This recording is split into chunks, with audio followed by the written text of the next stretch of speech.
ಕಲ್ಯಾಣ ಕರ್ನಾಟಕ ಸಾಂಸ್ಕೃತಿಕ ಹಾಗೂ ಕೃಷಿ ಸಂಘದಿಂದ ಕುರಿ ಯೋಜನೆಯನ್ನ ನೀಡಲಾಯಿತು. ಇದರ ಬಗ್ಗೆ ಒಂದು ವರದಿ ಇದೆ, ನೋಡ್ಕೊಂಡ್ ಬನ್ನಿ.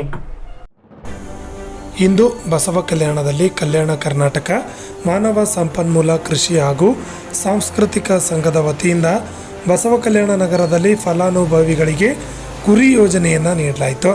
ಈ ಸಂದರ್ಭದಲ್ಲಿ ಸಂಘದ ಜಿಲ್ಲಾ ಸಂಯೋಜಕರಾದ ಬಸವರಾಜ ಅಷ್ಟಗಿ, ಗುರುದೇಗಾಂವ್ ಕಲ್ಪನಾ ದಾದೆ, ಪ್ರವರ್ಧ ಸಂಸ್ಥೆಯ ವಿಶಾಲ್ ತಾಲೂಕು ಸಂಯೋಜಕರಾದ ರೇವಣ ಚಿಲ್ಲಾವಟ್ಟೆ, ಲೋಕೇಶ್ ಮುಳಕೆರೆ, ಪವನ್ ಡಿಗಿಕರ್ ಉಪಸ್ಥಿತರಿದ್ದರು.